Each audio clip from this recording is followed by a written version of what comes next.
Fala pessoal, vamos reagir aqui a essa notícia, ó. Goleiro lateral barrado no Corinthians abre ação contra o clube pedindo 10,5 milhões de reais. Reginaldo Borim pede indenizações em razão da desistência em contratá-lo em 2024 na gestão Augusto Melo, em meio à polêmica sobre posição. Bom, eu vou buscar reagir isso aqui de maneira profissional, tá? Tentando deixar um pouco as paixões de lado, porque eu sou torcedor do Corinthians, né? Eu lembro disso aqui, dessa história, eu fiquei revoltado na época, porque era só aquela história assim, pô, o Corinthians contratou um goleiro para ser lateral, essa base é uma várzea, todo mundo lembra disso aí, né? Todo mundo. Então, eu vou tentar comentar isso aqui de maneira profissional, tá? Para que todo mundo entenda o que significa e as implicações possíveis disso aqui, beleza? Então vamos acompanhar comigo aqui, ó. Aqui é a notícia do Globo Esporte, eu não vou me estender muito aqui, porque quem quiser pode ir lá e ler, né? O jogador Reginaldo Borim, hoje com 19 anos, iniciou um processo na Justiça do Trabalho contra o Corinthians, pedindo indenizações de 10,5 milhões pela desistência do clube em contratá-lo, em meio a uma polêmica pelo seu passado como goleiro, tá? Bom, os advogados sustentam na ação judicial que o desligamento ocorreu sem notificação formal, processo interno, pagamento de qualquer verba rescisória e contraditório, e que Reginaldo deixou o Corinthians sem contrato anotado, salários recebidos e nenhum documento rescisório. Procurado, o Corinthians respondeu que não se manifesta sobre o processo. Tá, isso aqui é o padrão, né?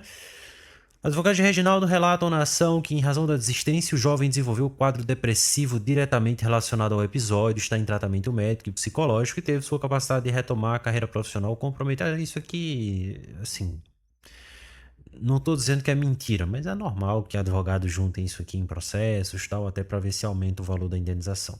E aí, sem grandes novidades. Segundo o processo, Reginaldo se mudou de Jaú, do interior de São Paulo, para o alojamento do Parque São Jorge, na capital paulista, assinou o contrato com o clube e comemorou a transferência em publicação nas redes sociais, mas assistiu ao desmoronamento de tudo isso, não por falha sua, não por decisão técnica fundamentada, mas pela pressão de uma torcida alimentada por informação errada inserida no bid por um terceiro, tá? É que quando houve a rescisão com o 15 de Jaú, Reginaldo apareceu no bid da CBF com uma foto como goleiro de um período anterior à mudança de posição. Tá, isso aqui a gente já conhece essa história, né? Passemos à análise do caso. Pessoal, acho que é importante a gente começar, tá, estabelecendo aqui o seguinte.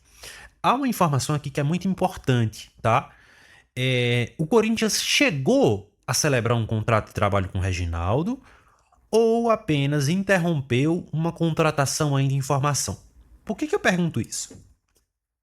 É muito comum a gente ver na mídia jornalistas que trabalham com transferências, que cobrem o clube e tal, aparecerem com notícias, com furos assim.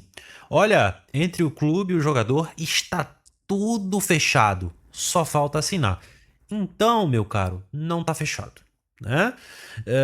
Por isso que assim eu faço essa pergunta, porque é importante a gente estabelecer essa distinção, porque a depender do que existia entre Corinthians e Reginaldo, a situação muda, certo? Juridicamente falando, é completamente diferente.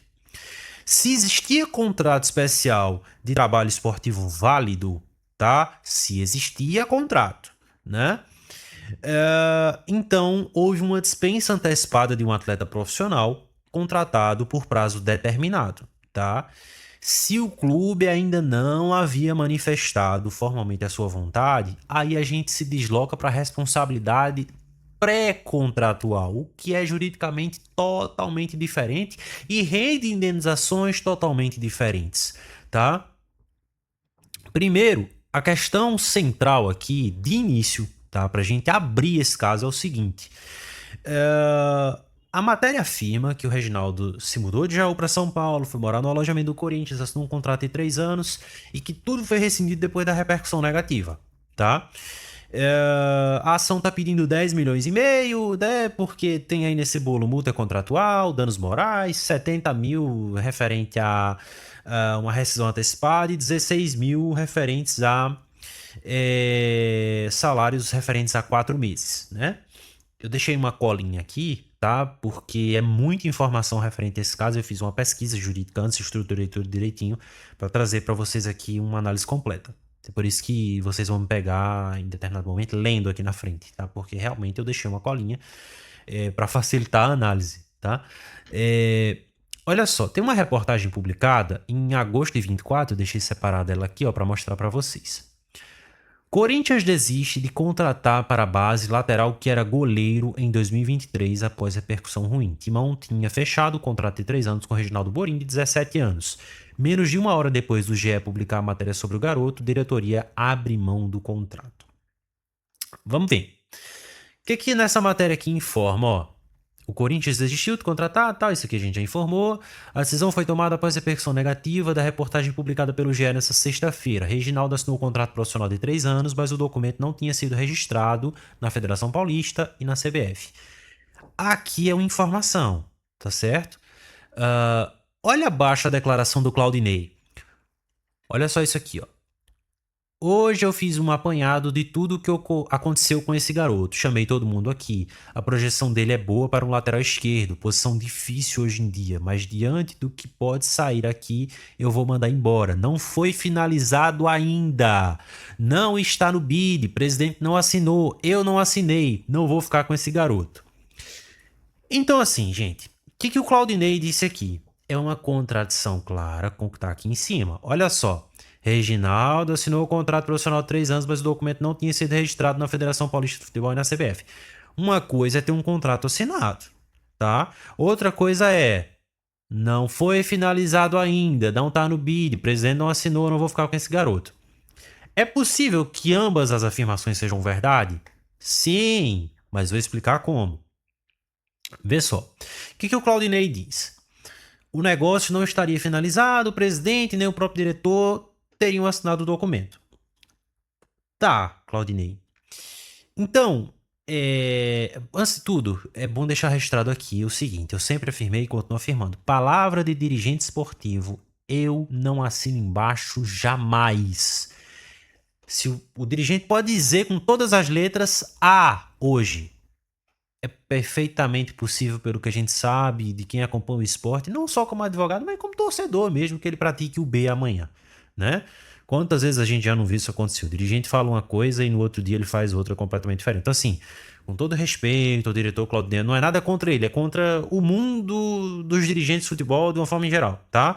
Eu não assino embaixo o que dirigente de futebol escreve. Eu não assino. Mas vamos lá. Antes de mais nada, é preciso determinar o seguinte. Quem que assinou o documento pelo Corinthians? Alguém assinou? Ah, o presidente não assinou, eu não assinei. Ok, mas alguém assinou? Alguém atuou como preposto do clube? Tá? Essa pessoa possuía poderes estatutários ou possuía delegação para contratar? Né? O atleta e o representante dele, seja empresário, seja pai, seja quem for, assinaram? Houve assinatura eletrônica, aprovação por meio de alguma plataforma, houve troca de documentos, houve isso. Se o documento era um contrato definitivo, ou não era? Ou era uma proposta, ou era uma minuta? Afinal, o que era esse documento? É importante estabelecer isso também, né? Existia alguma condição suspensiva? Olha, se não passar no exame médico, se não houver aprovação do presidente, se não houver registro. Havia alguma condição suspensiva nessa minuta, nesse contrato, seja lá o que era isso? Havia ou não? Né?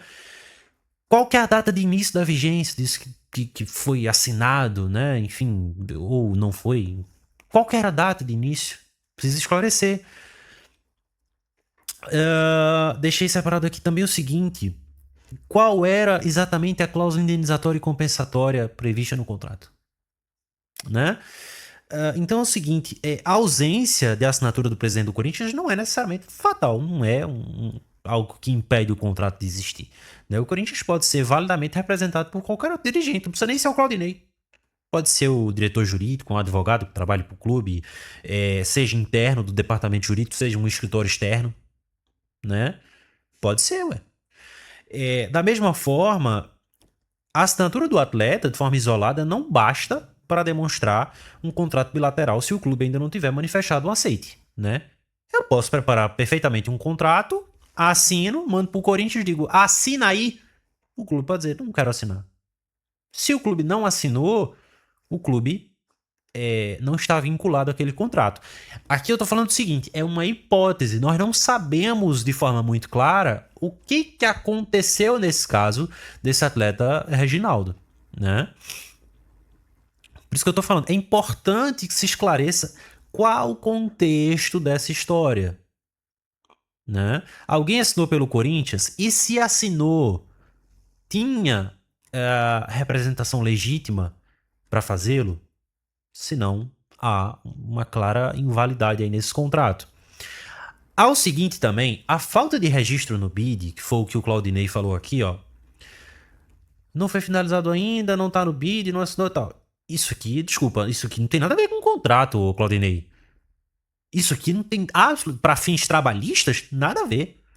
A falta de registro, seja na Federação Paulista, seja no BID, que é da CBF, tem impactos esportivos.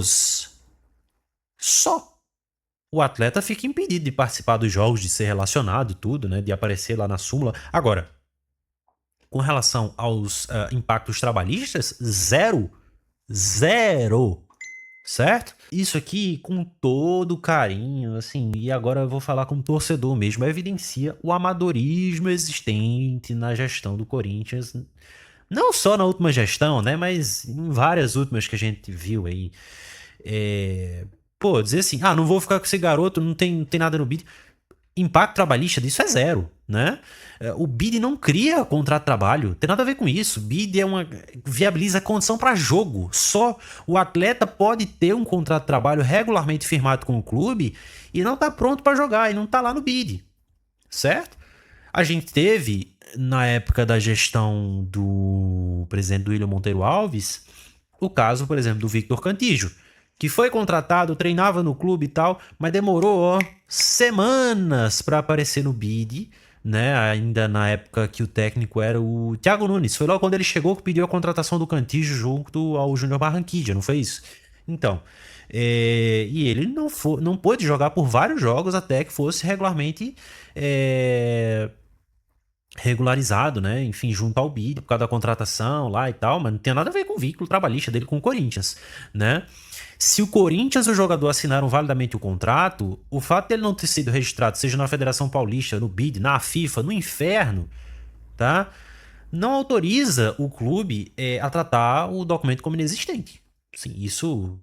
A falta de anotação na carteira de trabalho dele, na CTPS, ou no e-social, enfim, no chama federativo correspondente, nessa hipótese, é um inadimplemento do clube. Certo? É um erro do clube. Com relação à idade dele, cara, mas ele tinha 17 anos e tal, nenhum problema, a legislação não impede a celebração do contrato de trabalho com um cidadão de 17 anos, né? A legislação esportiva, inclusive, na Lei Geral do Esporte, permite que o contrato seja firmado a partir dos 16 anos. Tem um limite de tempo, no caso desses atletas que são menores, né? Acho que, salvo engano, o máximo é de 3 anos. E foi o que aconteceu com ele. Um contrato de 3 anos, né? Naturalmente, no plano civil, como ele tinha à época, acho que 17 anos, né? Vocês perdoem a notificação aqui de mensagem. Ele tinha que ser assistido, tá? Como manda o Código Civil. Relativamente incapazes, que são ali os maiores de 16 e menores de 18, são assistidos, né? Tem que ver se essa assistência a ele, seja por meio do seu representante legal, não sei quem que era no momento da contratação, se ela ocorreu de forma válida. Mas, em ocorrendo, o contrato perfeitamente válido, em tese, tá? Assim, eu tô falando aqui com base na lei, em abstrato, eu não sou advogado dele nem do Corinthians para saber os termos exatos em que isso ocorreu, né? Outro ponto que eu separei é o seguinte: caso não houvesse contrato definitivo, a responsabilidade é pré-contratual. Aí muda completamente de figura, tá? Mesmo que o Corinthians demonstre que nenhum representante autorizado assinou o contrato definitivo, o processo não termina necessariamente por isso, tá? Bom, mas não tinha contrato, verdade.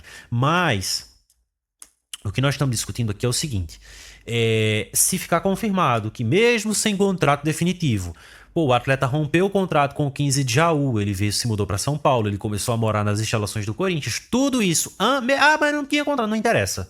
O clube se moveu nessa direção e fez ele ter uma expectativa correspondente à assinatura de um contrato, tá?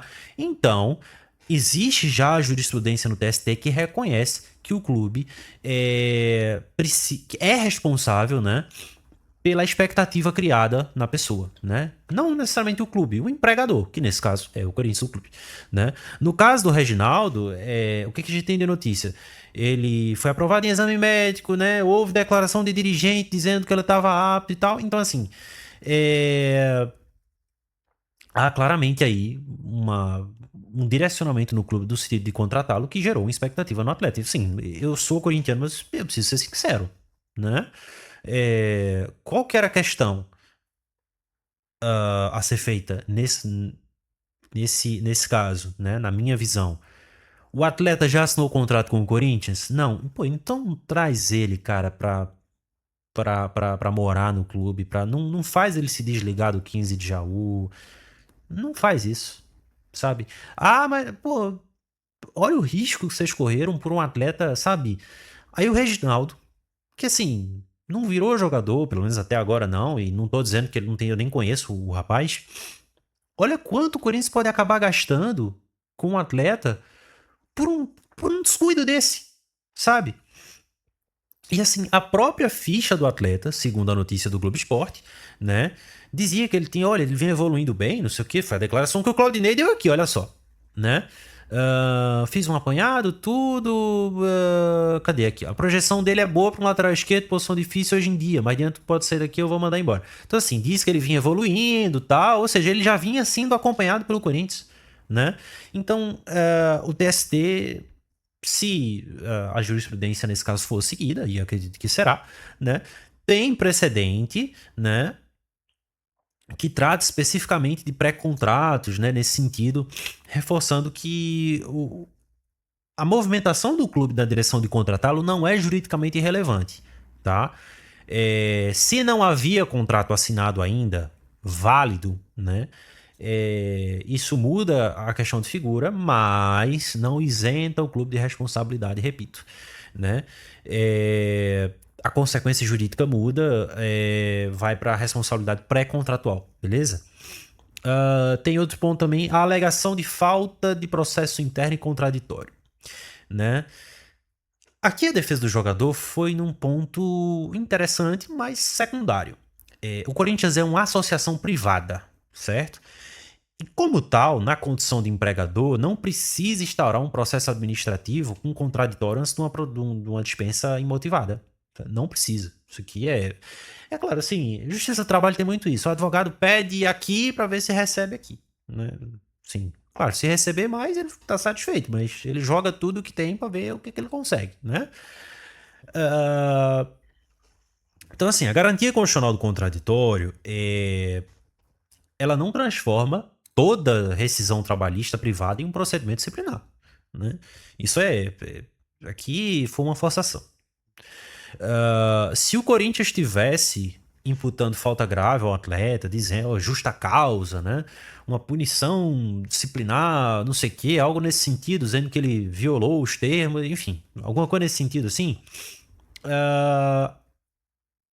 teria que se demonstrar ali, né, factualmente o que foi que houve. E, claro, ganharia uma relevância essa alegação. Mas não foi o caso. O Corinthians desistiu da contratação, dispensou o atleta por uma decisão interna, né? A não ser que internamente houve alguma acusação nesse sentido, como justificativa para dispensá-lo, que não foi publicizado à época. E nem está em nenhuma dessas notícias aqui que nós abrimos aqui, né?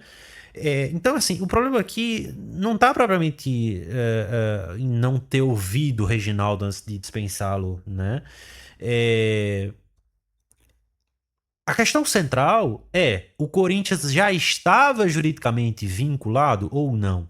O clube pagou as consequências legais, dinheiro da dispensa ou não? E se a forma pública, né, como o desligamento foi tratado, isso é inegável, gerou notícia no Globo Esporte em todo lugar, né, se causou dano a esse rapaz, né? Havia uma expectativa dele, por exemplo, olha, eu deixei de fechar contrato com o clube tal para fechar com o Corinthians, aí aconteceu isso, eu perdi contrato. Ele tem como provar que isso aconteceu? Né? Porque, por exemplo, eu imagino que os advogados dele devem ter colocado o seguinte: olha, essa dispensa realizada pelo Corinthians manchou a imagem do atleta e o mercado não quer mais contratá-lo porque ele ficou sujo, né? Porque, enfim, isso aconteceu, ele tem como provar que isso aconteceu. Agora, esse pedido de 10 milhões, cara, francamente, tá maior, tá bem inflado aqui, né? É, não é uma multa pela rescisão contratual. Assim, desculpa, mas isso para 10 milhões está bem inflado na minha visão, né? No contrato esportivo, existem duas cláusulas completamente diferentes. Primeiro, a cláusula indenizatória esportiva, ela é devida exclusivamente ao clube, tá?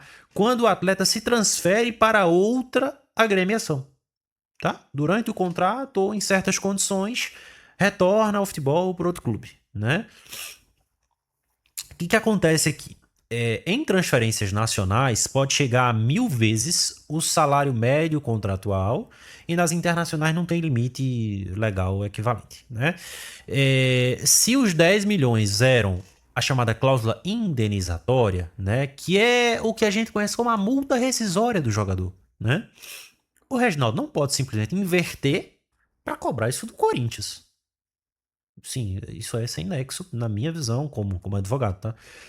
Uh, e há um ponto importante que eu separei aqui, que é o seguinte, ó.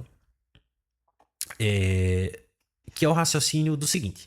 Se eu teria que pagar 10 milhões para sair, o clube tem que me pagar os mesmos 10 milhões para me mandar embora. Isso não existe em lugar nenhum da lei. Tá? Eu não tô dizendo que a defesa dele afirmou isso, mas assim, o raciocínio aqui foi nessa linha, sabe? Ah, por se eu tenho que pagar para poder ir embora para outro clube, o clube também tem que me pagar se é para mandar. Isso não existe, tá? As obrigações têm titulares, hipótese de incidência, limite. A lei é muito clara, tá? A gente não pode inovar aqui na hora de pedir indenização, gente. Eu posso até tentar, mas o nexo jurídico disso pô, por favor. E tem a cláusula compensatória. A cláusula indenizatória, a cláusula compensatória agora. Essa sim é devida pelo clube ao atleta, né? Se for o caso ainda de implemento, rescisão indireta ou dispensa imotivada, né? O valor é negociado no contrato. Agora, ele precisa respeitar o mínimo, né? Que é a totalidade dos salários mensais que o atleta recebia ao final do contrato, né? E o máximo que tem aqui, de cabeça eu não vou lembrar, que 400 vezes o salário mensal vigente no momento da decisão, tá? Então, assim, a reportagem que nós vimos aqui, vamos ver se é essa, que informa, né? 16 mil correspondente a 4 meses de salário, que nos permite inferir, né, que a remuneração mensal, o salário ali, era de 4 mil reais. 16 por 4, 4 mil, certo? Alguém aqui? Pronto, aqui, olha só. 16 mil de 4 meses de salários não pagos. Alguém aqui discorda de mim? Dá conta? 16 dividido por 4 dá 4 ainda, né? Pronto. Então, gente, se o máximo que a lei permite é 400 vezes o salário mensal, ó, e o salário dele, pela conta que a gente fez aqui, era de 4 mil mensais, certo? 4, 1, 2, 3, 4. Gente, 4 mil vezes 400, é só a gente fazer a conta, vai dar 1,6 milhão e não 10 milhões. Eu tô errado na conta que eu tô fazendo aqui? Eu tô maluco? Né? Então, assim, isso não significa que 1,6 milhão o Corinthians devia automaticamente para ele. É o teto, é o máximo, certo? Vou repetir, é o máximo que o Corinthians poderia pagar a ele nesse sentido. Não é 10 milhões, cara.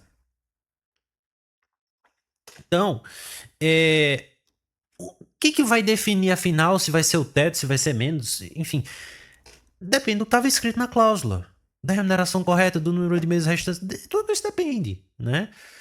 Então, gente, se o contrato previa 3 anos a 4 mil mensais, E foi rompido praticamente no início, porque, ao que me parece, eles pedem 4 meses de salários. 4 meses, pô, 3 anos. 3 anos, 3 vezes 12 dá 36. Então, assim, não deu, pô, nem metade, né, dos meses correspondentes ao contrato de trabalho, né? 4, vamos fazer uma conta rápida aqui. 36 meses de contrato. Digamos que ele passou 4 meses ali contratado pelo clube. Então,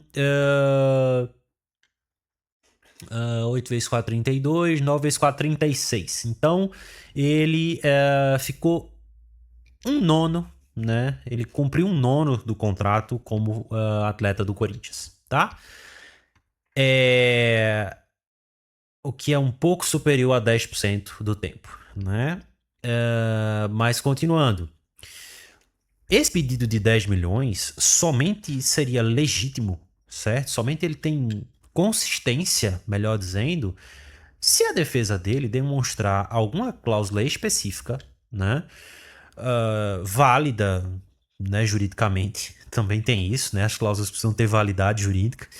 É, que seja destinada, cara, ao atleta e que seja compatível com a legislação, né? Se esse valor estava apenas na cláusula indenizatória em favor do clube, esse ponto é bastante vulnerável, bastante questionável pela defesa do Corinthians, né? E aí tem o seguinte também, pessoal. Os 70 mil pela rescisão antecipada que ele está pedindo nessa ação trabalhista, né? O que eu encontrei aqui na internet, nessas duas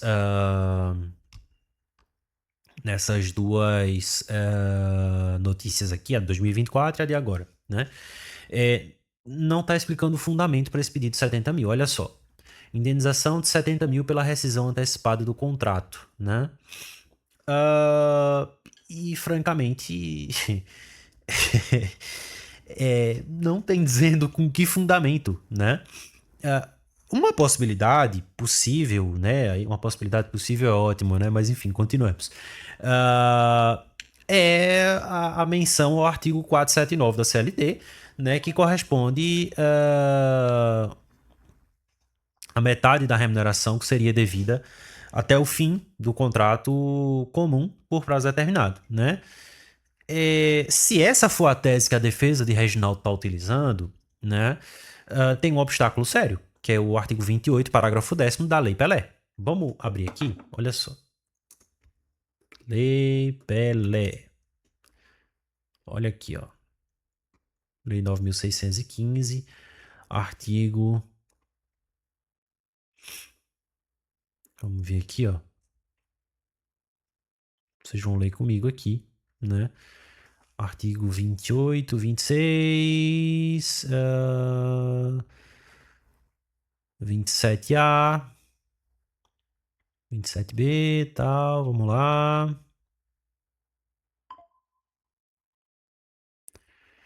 29, peraí, gente, eu passei já? Já, pô, já passei. 27C, 28 aqui. Artigo 28, né? Parágrafo 10º, beleza? Olha aqui, ó, parágrafo 10º, beleza. Aqui, ó, deixa eu botar aqui em cima, fica mais fácil. Não se aplicam ao contrato especial de trabalho desportivo os artigos 479 e 480 da CLT. Então você não pode invocar, para justificar esses 70 mil, um artigo que expressamente lei específica, que é a Lei Pelé, certo? Veda aqui, ó. Artigo 28, parágrafo 10. Não se aplica ao contrato especial de trabalho desportivo os artigos 479 e 480 da CLT. Aprovada, tal, beleza. Né? Não cabe, né? Então, assim, eu não posso requerer indenização com base no 479 para um contrato de trabalho esportivo. A Lei Pelé veda, certo? Eu não estou dizendo que ele fez isso, eu estou dizendo só que não tem dizendo com que base está pedindo esse 70 mil, tá? Só estou dizendo que, se for com base no 479, não cabe. Esse pedido é inválido, certo? O sistema esportivo usa, para essa finalidade, a cláusula compensatória própria, tá? Então, cobrar simultaneamente uma cláusula compensatória de 10 milhões e depois mais uma indenização pela mesma coisa, é inválido. Eu tô usando o mesmo fato gerador para tu me pagar 2 vezes. Não pode isso, tá? Caracteriza duplicidade indenizatória, né? Pelo mesmo rompimento. Sobre os 4 meses de salários não pagos. Gente, vamos lá. A falta de um documento rescisório não significa que o contrato não permaneceu produzindo salários indefinidamente, tá certo? Uma dispensa de um contrato de trabalho, qualquer que seja ele, pode ser demonstrada por comportamento inequívoco, inclusive pela ordem para o atleta deixar o clube, que foi o que fez basicamente o Claudinei aqui, né? Olha só. Foi nessa reportagem aqui, ó. Não vou ficar com esse garoto. Claudinei, de forma bem clara, disse, ó, não vai ficar, vai embora, né? Então, assim, não precisa ele dizer assim, olha, você tá demitido, de forma expressa. O comportamento do clube nesse sentido é suficiente para demonstrar, né, que houve ali uma rescisão, né, uma mudança na manifestação de vontade do clube perante esse atleta, né? Pelo menos é assim que é o entendimento majoritário de quem trabalha com o direito, especialmente com o direito esportivo e direito do trabalho.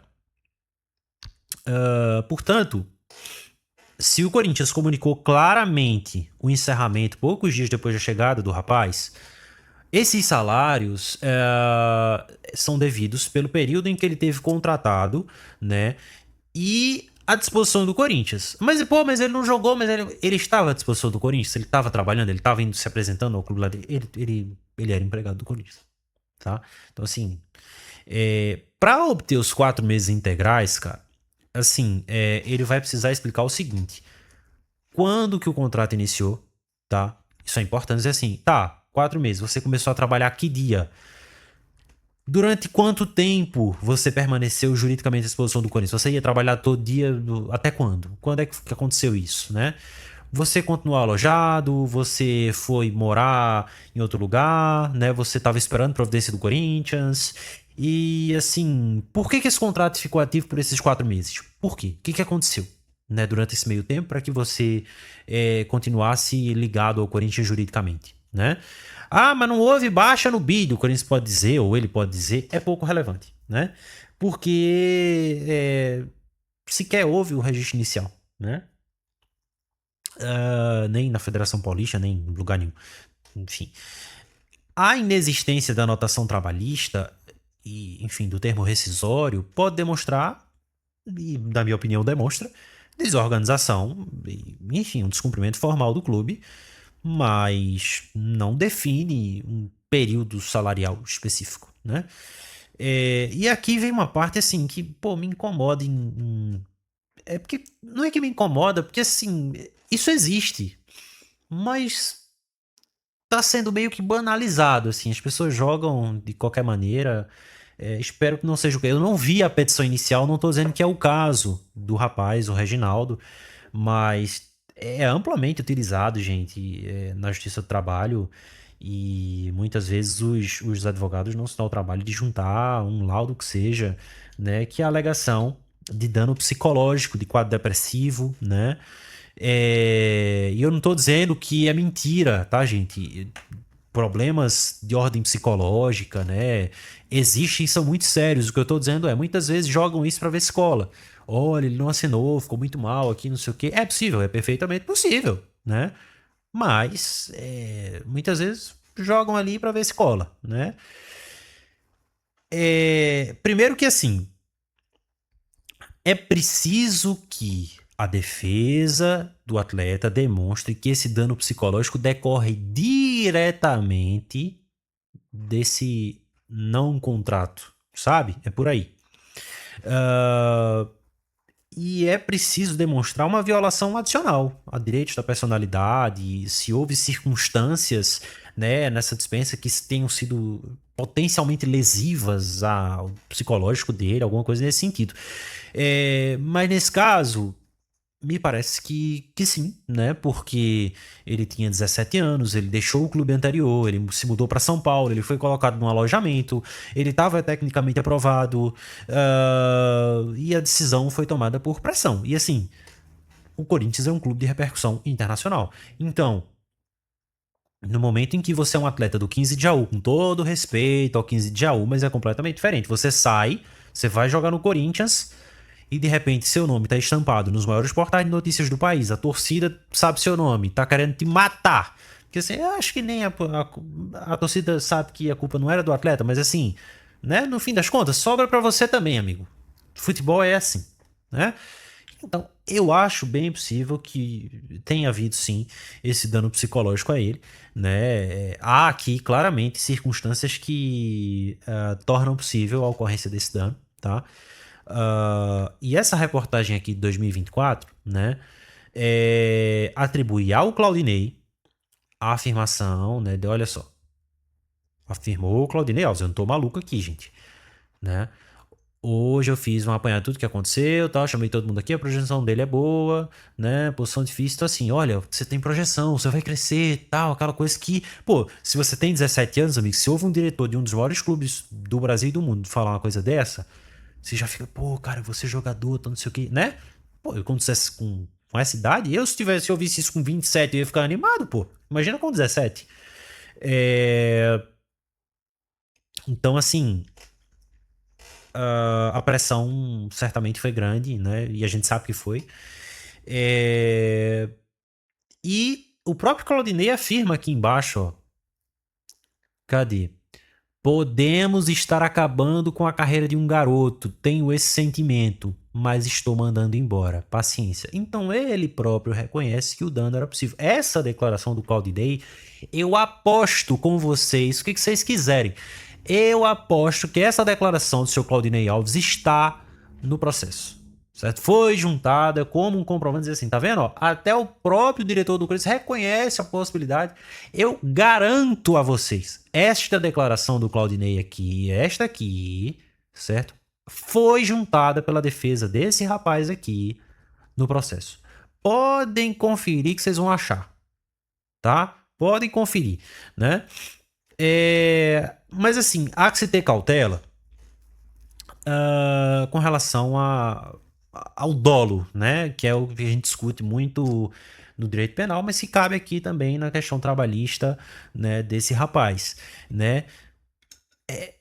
Essa questão, assim, como é que eu explico para vocês? Para que você demonstre claramente que uma ação é responsável pelo dano de ordem psicológica, é difícil, tá? É difícil você fazer essa construção enquanto advogado.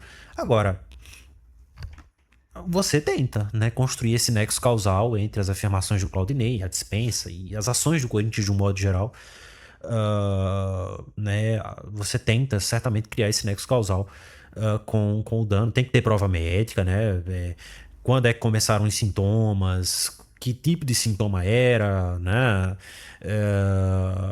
Se houve alguma extensão para alguma área da vida dele, o histórico clínico anterior, porque o Corinthians certamente vai dizer, tá, mas ele já sofria disso antes. Porque se já sofria, isso não começou comigo, eu não sou responsável por isso.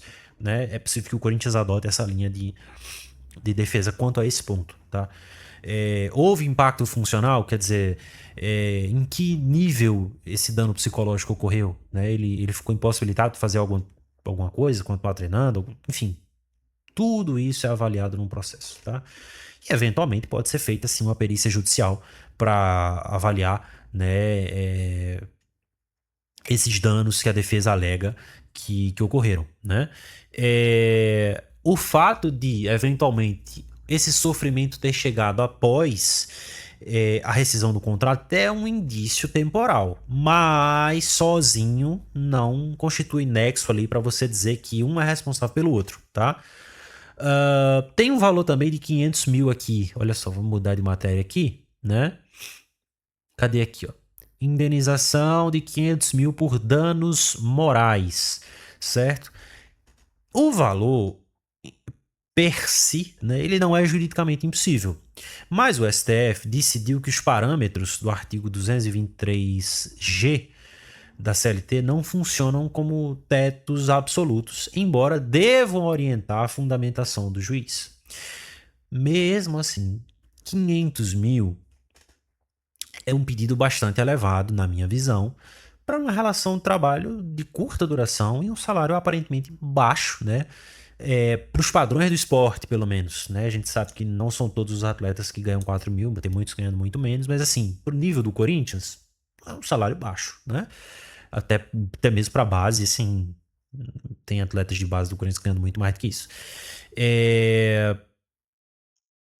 O que a defesa precisa demonstrar aqui é que essa gravidade, né, do dano, enfim, não decorreu da perda de salário meramente, mas da exposição pública, né, da pressão, a condição de adolescente dele, que isso pode ter um impacto bem mais severo do que se fosse num adulto, né, mudança de vida, ruptura abrupta, ele teve que se mudar para São Paulo do nada, e aí o clube faz isso, sabe, aquela história toda.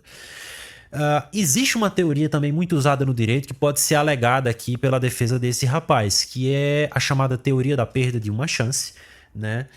E o comprometimento da carreira dele em razão disso, né? Essa teoria tem sido utilizada no judiciário brasileiro. Eu mesmo já cheguei a mencionar, né, essa teoria em alguns trabalhos meus, representando alguns clientes, né? Que é o seguinte: você perde uma grande chance de celebrar um contrato, sabe? E aquilo gera um dano. Ah, mas você tinha uma expectativa ali, ok, mas eu perdi uma chance, sabe como é? Uh, mas assim, existe uma diferença a se fazer aqui. É diferente você perder os rendimentos garantidos de um contrato já existente, já assinado, e perder uma possibilidade, certo, de se tornar um jogador de futebol profissional valorizado, sabe? Era possível, mas o quanto era possível, sabe? Isso precisa ser analisado também, tá? O primeiro dano, quando já existe um contrato assinado com a instituição, ele é objetivo, né? Está constatado, não precisa oferir e tal, entrar em minuto. Objetivo, tá? Remuneração, cláusula compensatória, acabou. Agora, o segundo, né, é uma possível perda de uma chance, que é justamente o que eu acabei de falar, né? Olha, eu poderia ter assinado um contrato que ia me fazer um jogador. É possível, era uma chance, né? Existe uma oportunidade real, séria, mensurável. Não basta você afirmar que todo adolescente contratado pelo Corinthians pode se tornar um atleta de alto nível, porque a gente sabe que é uma minoria, né?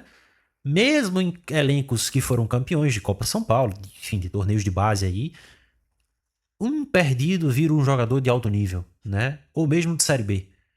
Se você pegar, por exemplo, o elenco do Corinthians campeão da Copa São Paulo em 2012, que tinha lá o Marquinhos está no PSG, aí tem o Antônio Carlos, que virou zagueiro profissional, passou pelo Flamengo, Palmeiras, acho que Avaí, e hoje eu nem sei onde é que joga.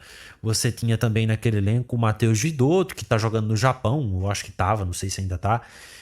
O Giovanni Piccolombo, que acho que jogou no Cruzeiro, jogou no Náutico, salvo engano, e mais uma porrada de time aí.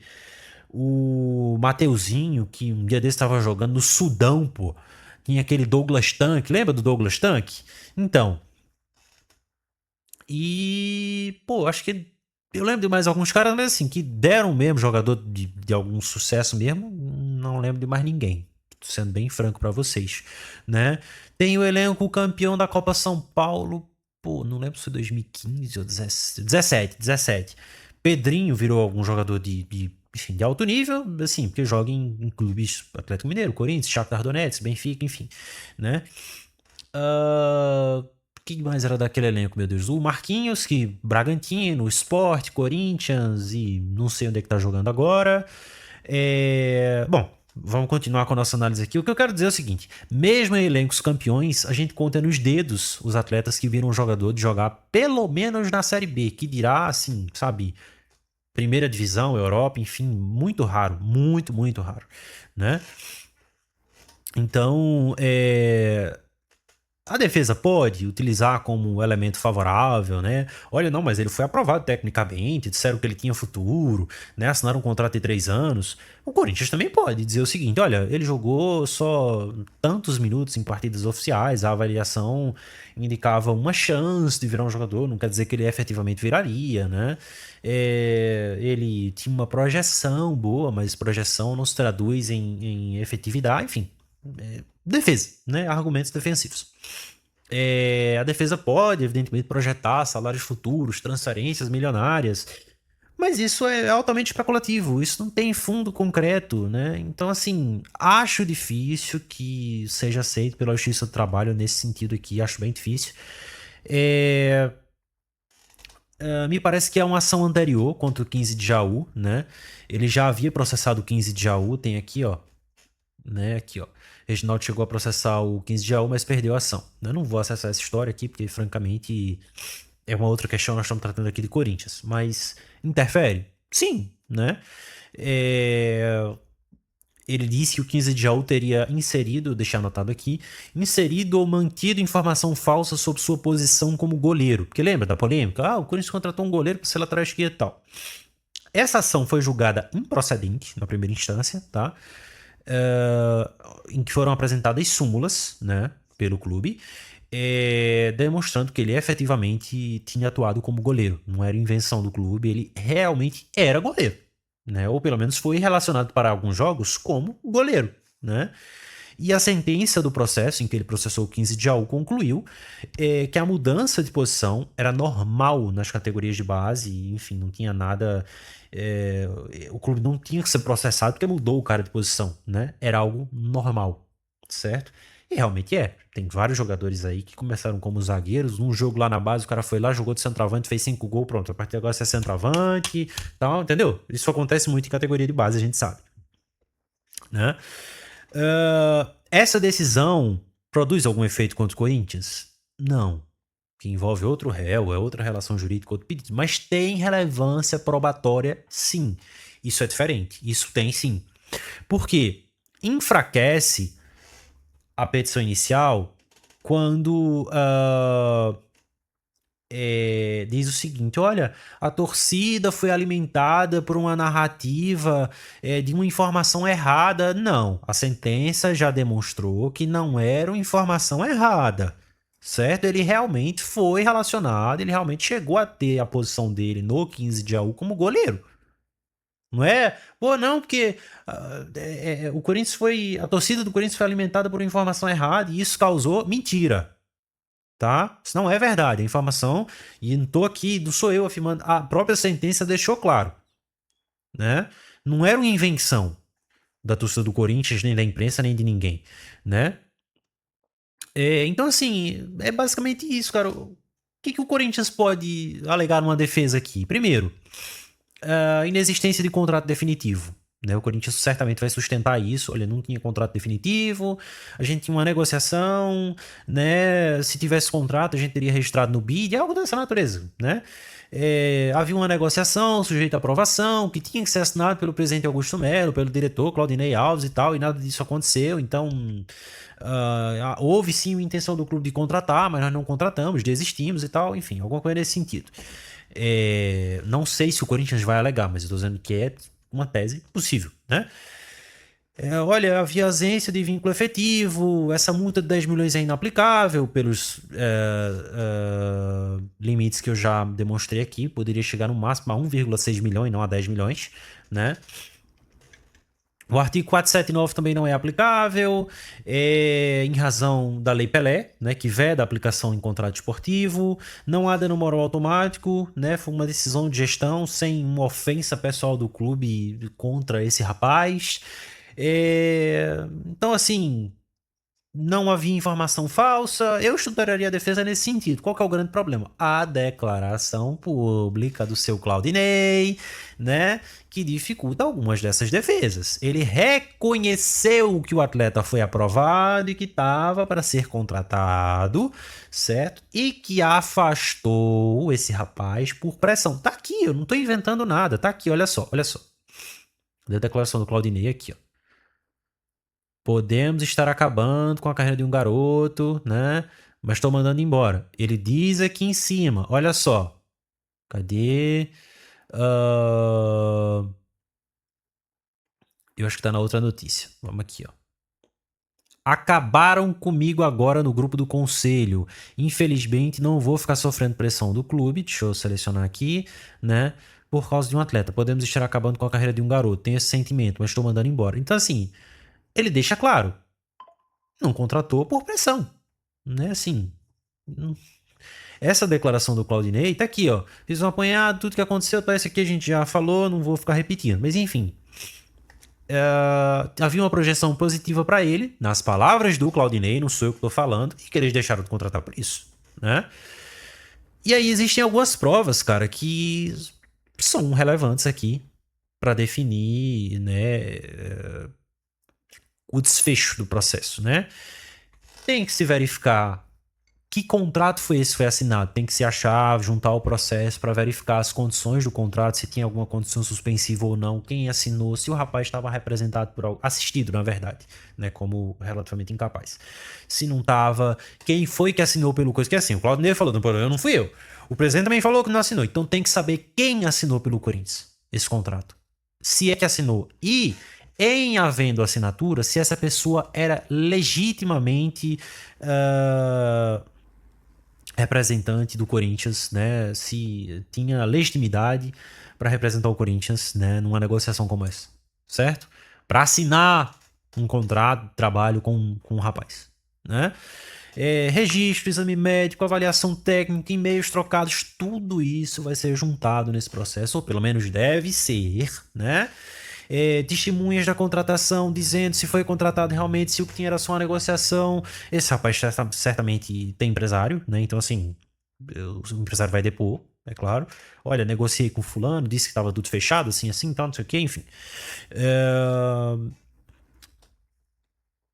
A redação exata dessas cláusulas, né? Do salário e certamente histórico esportivo posterior do Reginaldo. Onde é que ele jogou?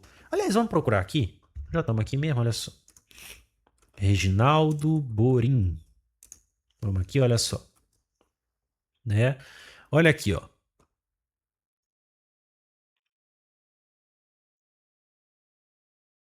Reginaldo Borim, 19 anos, né? Ele é de 2007, aposentado, tá? Sem clube, a gente não consta aqui.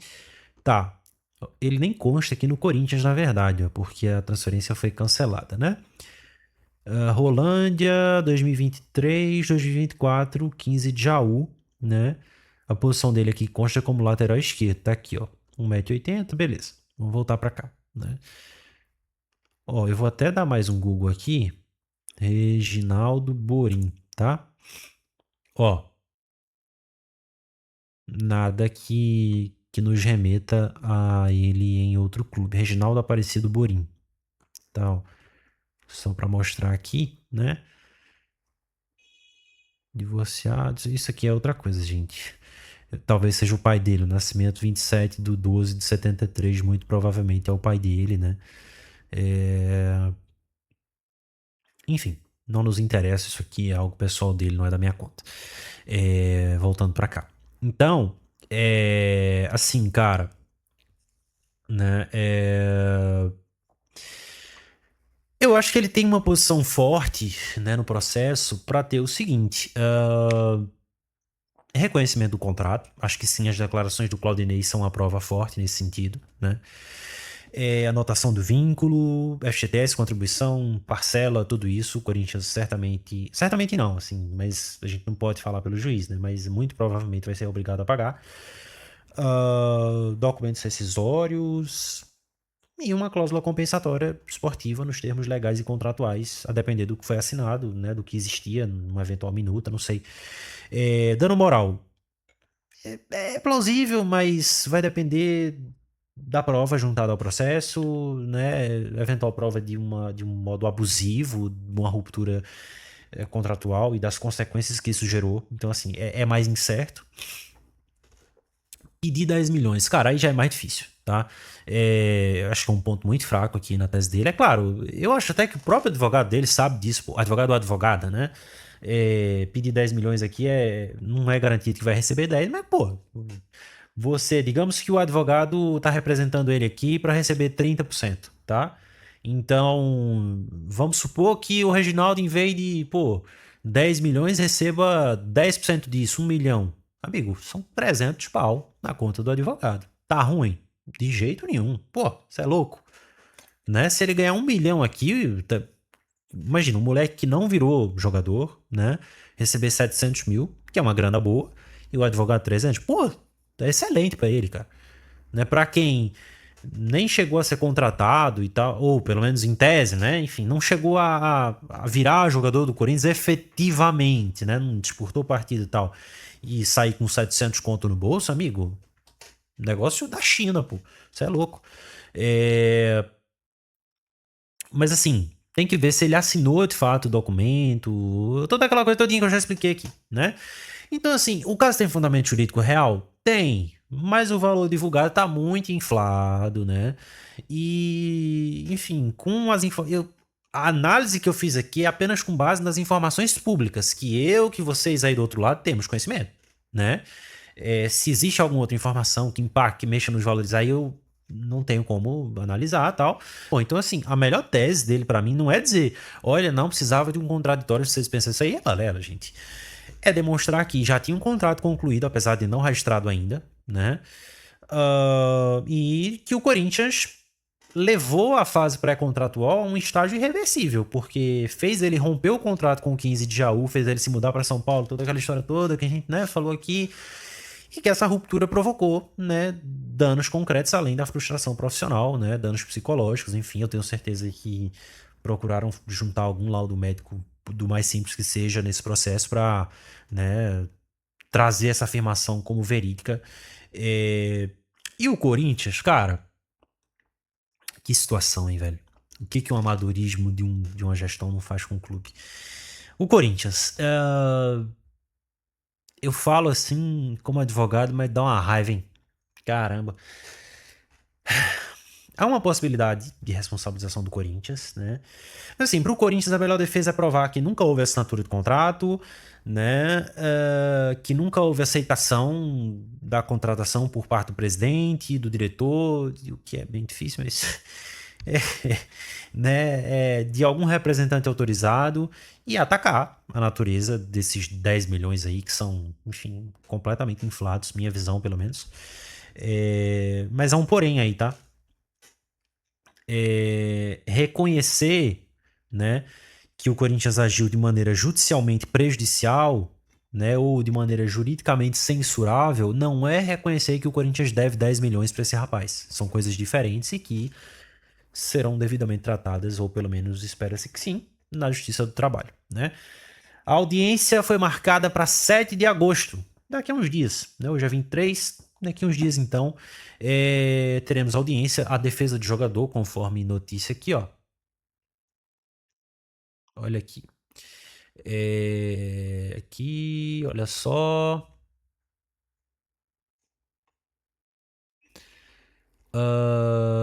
Não tô achando agora, né?